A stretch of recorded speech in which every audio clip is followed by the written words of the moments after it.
The opinions expressed in the following podcast are for general informational purposes only and are not intended to provide specific advice or recommendations for any individual or on any specific security or investment product. It is only intended to provide education and entertainment about the financial industry and the stock market. Enjoy. On this episode of Pennies Going In Raw, we have on Kenny effing Powers. Happy 421. Hey, yo, check 1, 2. This is Flavor Flav in the building for the Atlas crew. Atlas Trading, what the fuck is up? There are traders, there are prodigies, and then there's legends. We're on 4%, baby. No way. 4 fucking percent. Buy the fucking dip. Hey, who told me about IDEX? Like, dude, what the fuck? Like, someone just made, like, a lot more money than me on my trade. You find out life's this game of pennies. Did you check the portfolio? Pennies.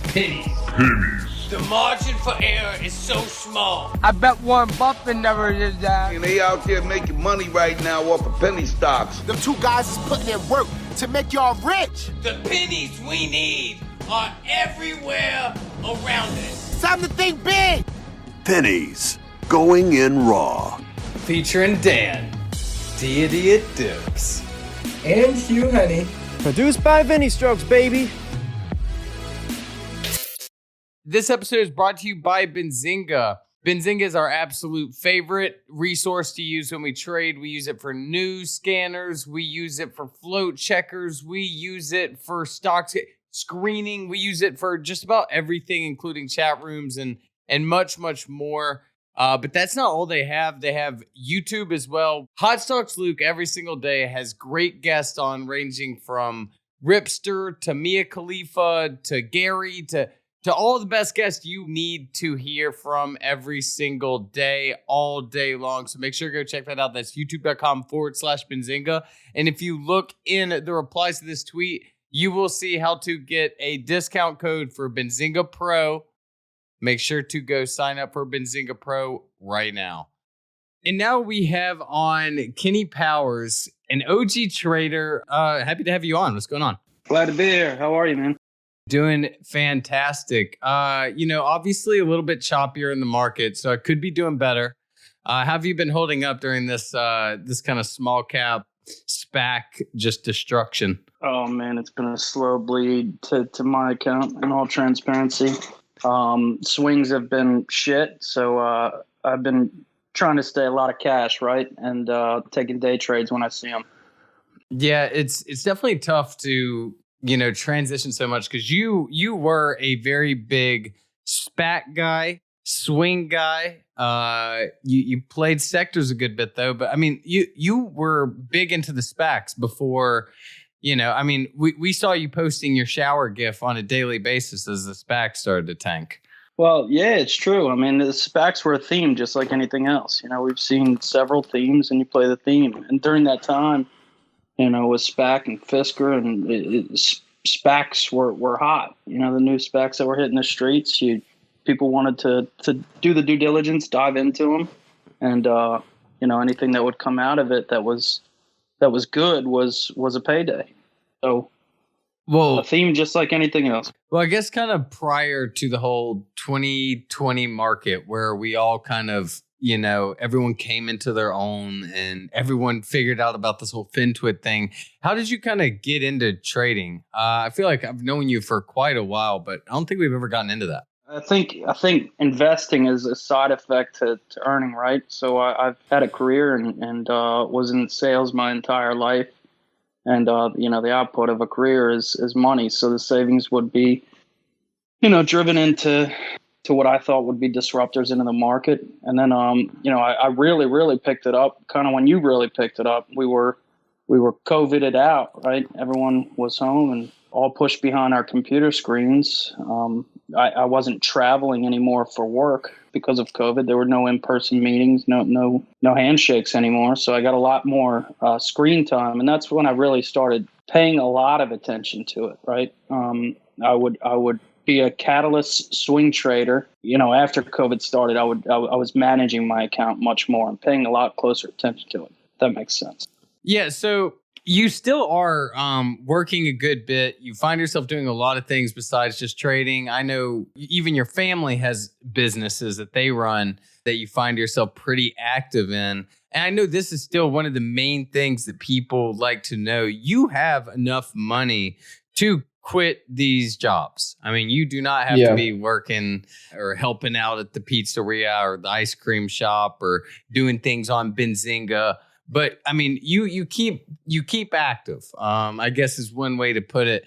How are you managing trading now, especially? I mean, it used to be 6 months ago, you just swing and you do your work and, you have your alerts. But now, everyone has got to find themselves day trading a little more. How are you managing workload and stocks? Yeah, so COVID has put me behind computer screens. Now that the market's a little dry, if you will, it's a shit market. It's not a swingers market. It's more of a day traders market. You have to have more screen time. But I just keep everything on the background. I use a lot of alerts still. If there's something that's moving, I use Twitter as a scanner. I use the Discords, Atlas Trading on a day to day. Just keep that in my rear view. If I notice anything that drops on news feeds, etc., or plays that the floor thinks are hot, I may take a position in. You don't see me really post those on Twitter too much anymore because they aren't longer swings. They could be the in and out, and I'm on my merry way with some green. It's a grab green market, right? You see it, you got to take it. Yeah, I love that, the way that you put that. You see green and you take it, because I think that's the past few, or really the past year, it's been, every dip on growth names is a buyable dip. And now we're seeing any kind of uptrend is a chance to sell into those growth names. So it's really been tough. And I know that you do so much. Can you touch a little bit about how you do balance all of your jobs, but I guess your main job and trading? That's what I literally just fucking asked him. but I wanted him to continue. Because go ahead, right, guess. Yeah, listen, I'll re-ask you, Kenny. I'll re-ask because Dan over here. All right. Let me see the better way to ask that. Okay. So yeah, Kenny. So you do. You're a super busy guy, and obviously you don't have to work, but it's always nice to have that income.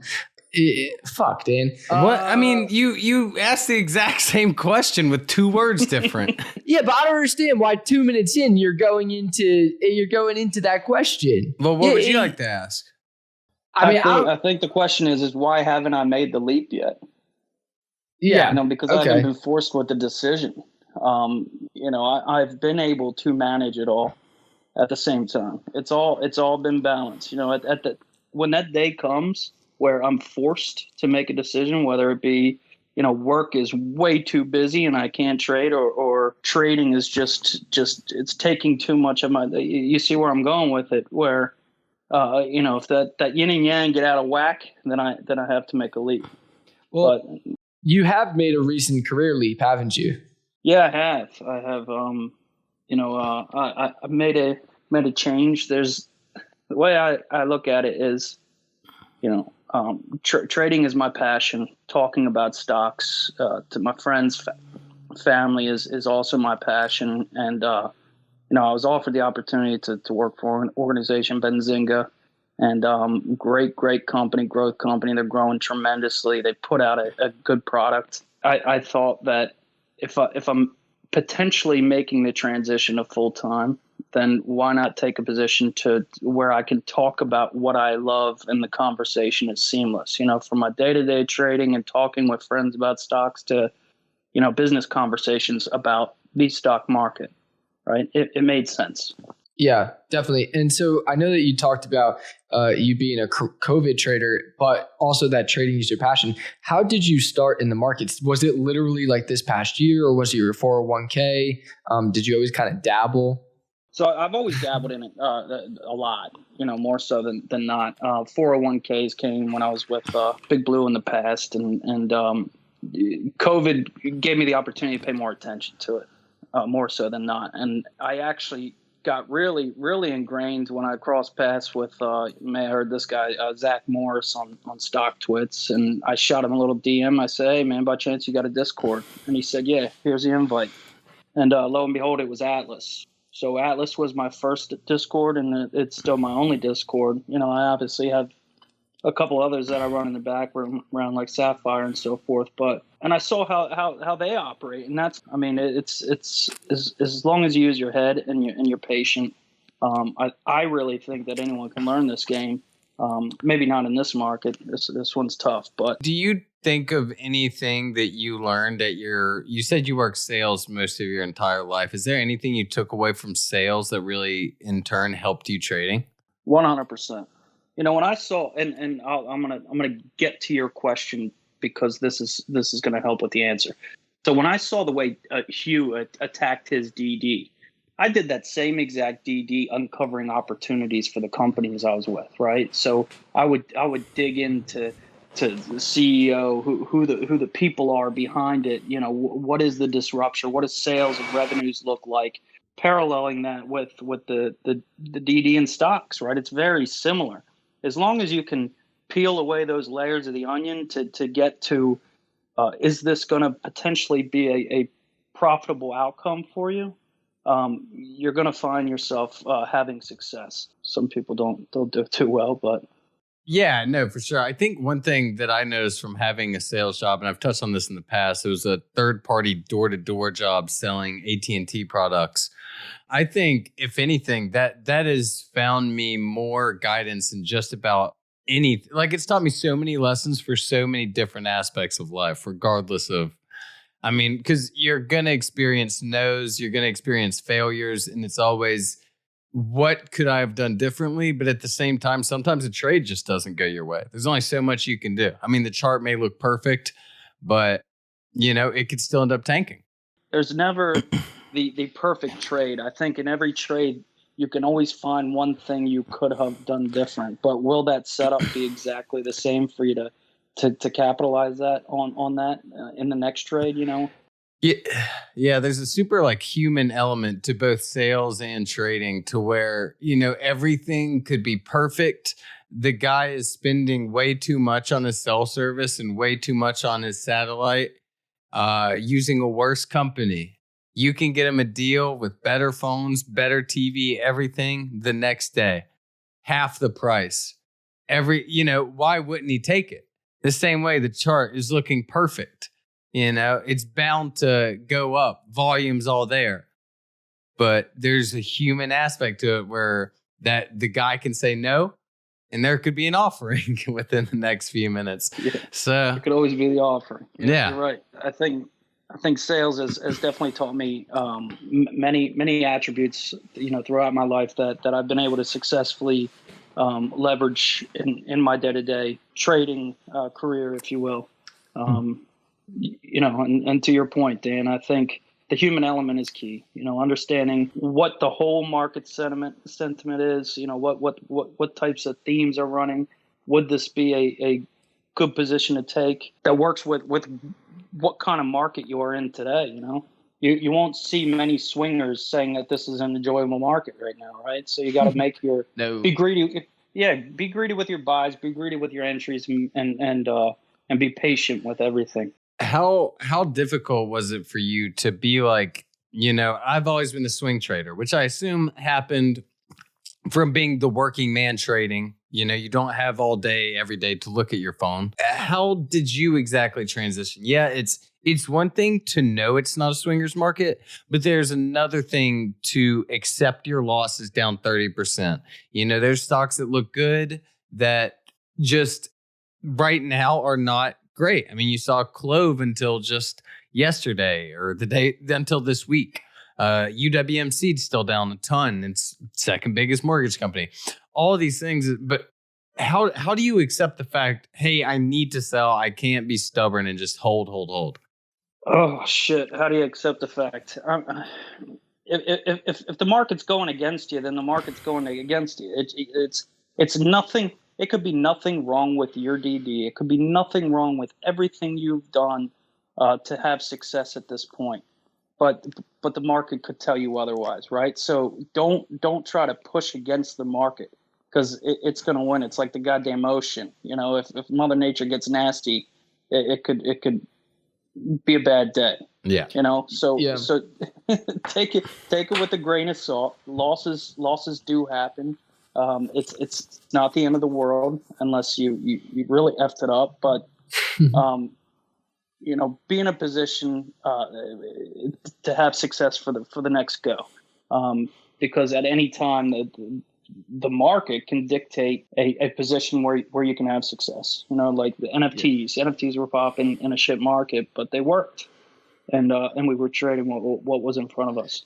Yeah, and what I used to do is when I was young, is that, or younger in my career, is that I would make let's call it like 700-800% by the time that June, July came around, and then inside that 6 weeks slow, what is usually known as the slow stretch of the small cap market, I would lose like half of my account.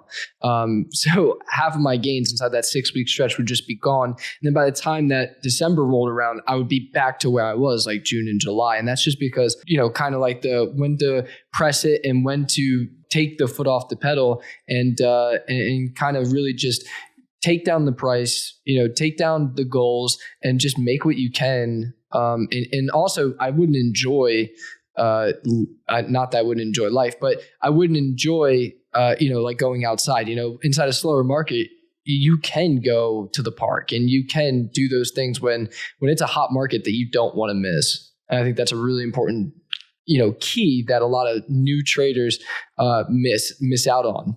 Oh, I would agree to that 100%. I mean, look, there is a to-do list on everyone's piece of paper. There's that book that you always wanted to read. There's that new program you wanted to set up. There's some education material in Atlas that you want to dive into.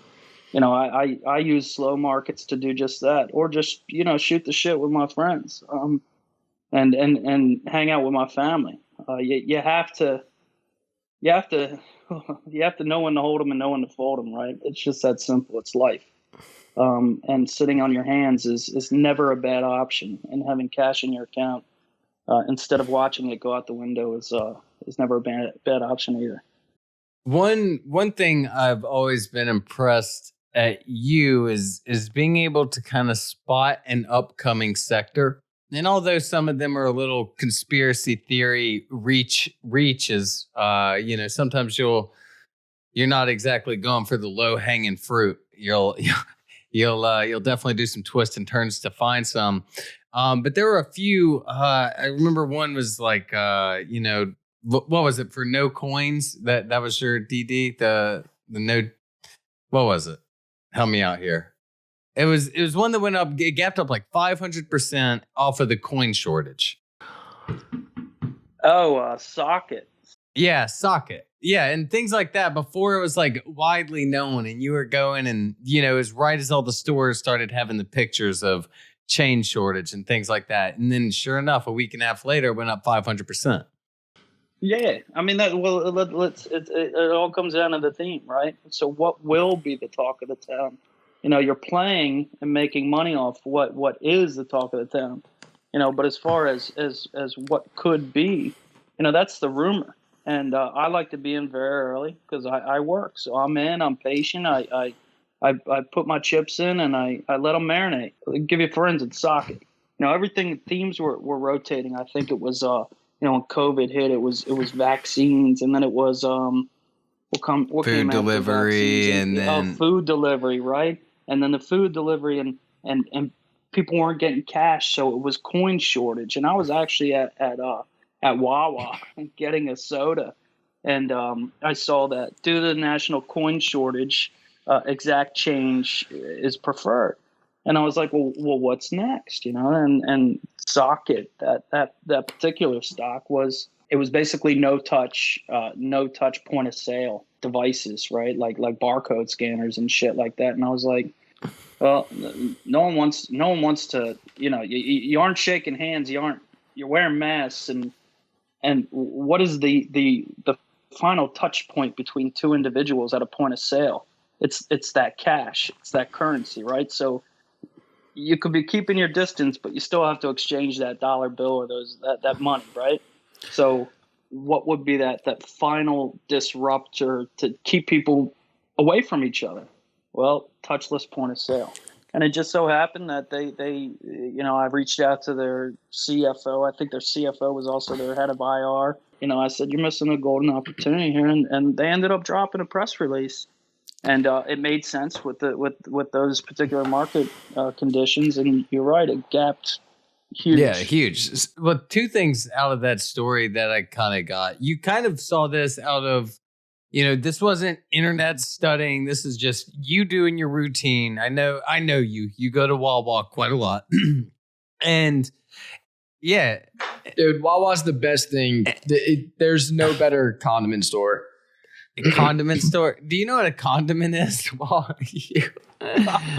Yeah, they only sell ketchup. They only sell ketchup, mustard, and mayonnaise there. Convenience store. Well, that works.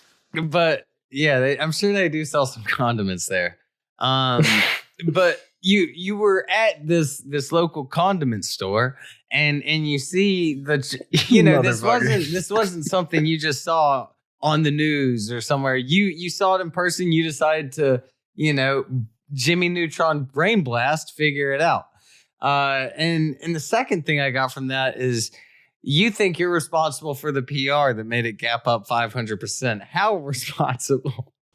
I don't think I'm responsible. I know.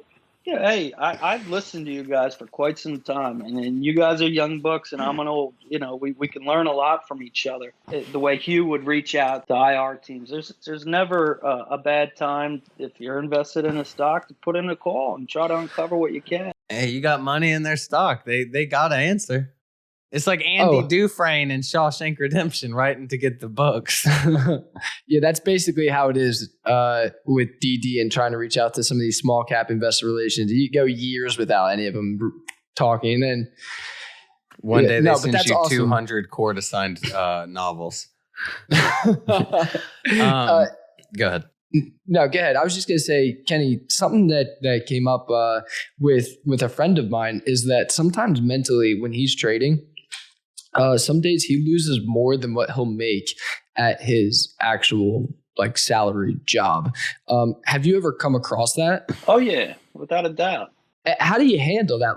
It kind of becomes what's the point? If I'm going to lose, and if it's in a day or a couple days, then it's feasible. Don't do it over a long term, right? I mean, you get once you understand and you have some growing pains, and to quote you, pay your market tuition. You're going to have red days. It's just the nature of the beast. Some people have less than more, and they might want to look to another profession. But keep the losses small, and how do you handle it, right? You do your best to minimize the damage. If you know that a trade is going against you, how do you get the fuck out without crushing your account? Does this ever affect your day-to-day at work? I mean, do you ever let your jobs affect your trading? Does trading ever affect your jobs, vice versa? I mean, when you think you have a job, you have a wife, you have a kid, you have trading in this market, which is probably 4 jobs. What do they ever affect each other? Do they ever get in the way of each other where it's hard to handle one but not the other?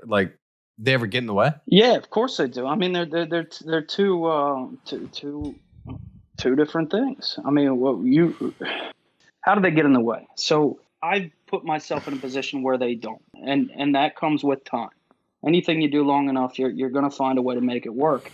And meetings, I'm not trading while I'm in meetings. I'm setting stop losses if I'm actively in a trade and I have to go take a call or make a call. You have to put yourself in a position where there's a fail safe, because you guys have seen it. I mean, offerings midday or a knife midday. As long as you have your ducks in a row before you have to make the effort on whether it be trading and job or job and trading, you can get out unscathed, and that just comes with time and experience. And use your automations because they help, and that's what I do. So you seem very put together, well-rounded guy. Not so much the Kenny Powers, Eastbound and Down, Danny McBride kind of persona. Like, how did you become Kenny effin Powers? Oh man, I like that show. That dude's Danny McBride, the actor. He's just a good fucking dude. What I like about the character, he doesn't take shit from anybody. He's going to do what he's going to do, and he's going to get what he wants to get. And I found it very funny. The moral of the show is that guy just doesn't give up. As many times as he's just down, he just picks his shit up and goes on about his business, and that's kind of how I've lived my life. Not as crazy as Danny McBride or Kenny Powers by any means, but knowing that with growth, there's going to come some down times or some bad turns in life, and just get up, shake it off, and keep going. Because you yourself are the only one who's going to get you to whatever destination. There's two gifs you use a lot I really like. The first one is Danny McBride and the little kid shooting the AR. The other one, which seemed to get a big start during the Fisker fiasco, during the 2 months straight of it being read every day. The Kenny Powers crying in the shower. He's got the tan line. I mean, it speaks to a lot of people. A lot of people like that gif. It's it's demanded some days, because some days are just so bad.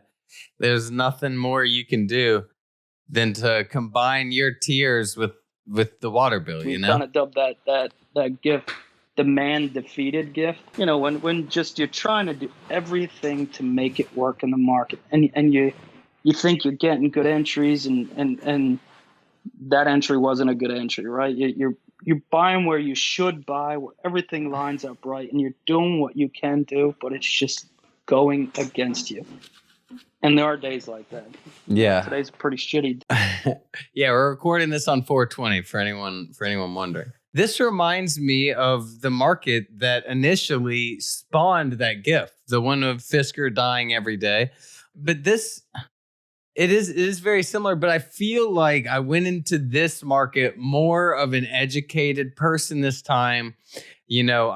I went full cash. I wasn't scared of taking a 10, 15% loss. And thank God, because those 10 to 15% losses became 60% within the next month. So judging by that first one, what did you kind of learn from that one, and how did you take it into this little down market? If market sentiment is going against you, don't try to fight it, because you won't win. You're one retail trader in a sea of big money. The first one, I guess the first one you're talking about, SPACs. That one, it had its run. I should have took some profits. I didn't. I wrote it down, and I wrote it back up to $31 or something like that, over 30, high 20s. But it's just if it's not right, don't kill yourself. Just learn to sit on your goddamn hands and be patient, and it'll come around. And like we said before in the interview, find some other shit to do. There's no better time than a slow market to get some shit done that you have on your to-do list and you just haven't gotten around to. Learn something else. Kenny, speaking on that, how do you kind of sift through, because you are incredibly busy, but how do you kind of, especially when you were a newer trader, how did you sift through all the different information? And it seems like pretty quickly you became a catalyst swing trader, and that was in part due to your job. But how do you sift through all the different information and, kind of get the quality? Because sometimes when there's so much information, it can be so overwhelming, and therefore you learn absolutely nothing because you're trying to learn everything. Yeah. There's a phrase that I use, and you guys may have read it on my Twitter. It's get fast at moving slow. And I think a lot of people say that the screen time, more screen time, just knowing the routes to take to get to where you want to be in order to make an educated buying decision, right? To enter a stock for swing.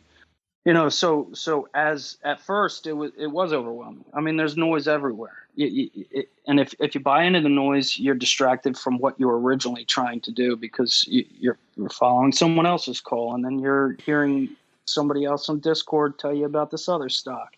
Then you never get to point B, right? Which is the whole reason you started from point A. But so I've just gotten very good with time to get fast at moving slow. I have my checklist that I go through, chart.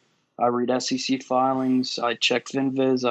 I know shorts. I know float. All that good stuff. And then, is it a disruptor? Could it be something to where this stock is going to be noise, depending on how long I want to swing in it and what the timeline is until the particular catalyst that I'm in that stock for.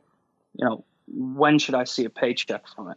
Slow down and finish the first time. And after you finish the first time, you're going to get faster the second time and even faster the third time. Just quietly move through your day to day. Yeah, it's definitely one thing to kind of make it out of the woods, to get to the jewel. And one way to get to the jewel, and regardless of the amount of forest in the way, is using all the tools that Manscaped has to offer. And you can actually get those tools today using the code PGIR for 20% discount and also free shipping.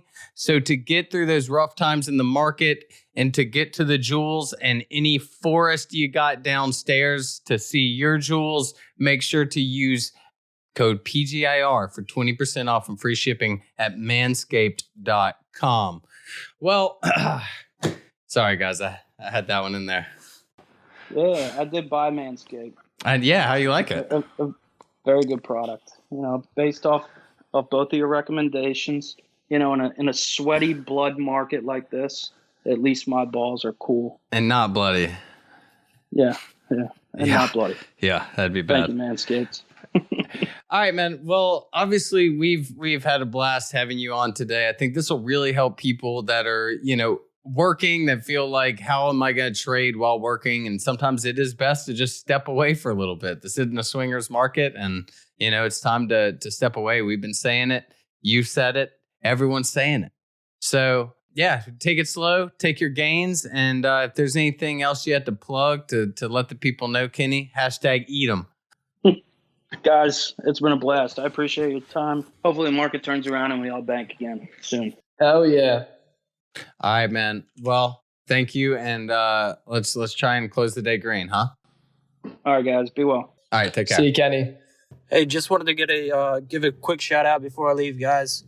Zach, PJ, the GOATs, thank you for everything. Atlas Trading for Life. Incredible, Bob. You've taught me more than you probably know. Adeline, all the Atlas OGs, all the folks on the day-to-day. You know who you are. Dan and you, thank you very much. You guys are crushing it. Always looking forward to the content you guys put out. All right, guys, and that's going to do it for this midweek episode. We are so happy to have Kenny on, something that we've been trying to put together forever. It feels like, we've all really grown close to Kenny. Such an awesome guy, such an amazing trader. My favorite quote of that was, get fast at moving slow. I love that. I think that's that for anything in life, but especially trading, really holds such value. So thank you again to Kenny for coming on to PGIR. Finally, coming on to PGIR. I know you're a super busy guy. As always, guys, if you love our content, if you think Dan is funny, if you think I'm somewhat funny, please give us those 5 stars at the bottom of Apple Podcasts. That's the only thing we ask for, and it helps us out tremendously. And we will see you Sunday, baby.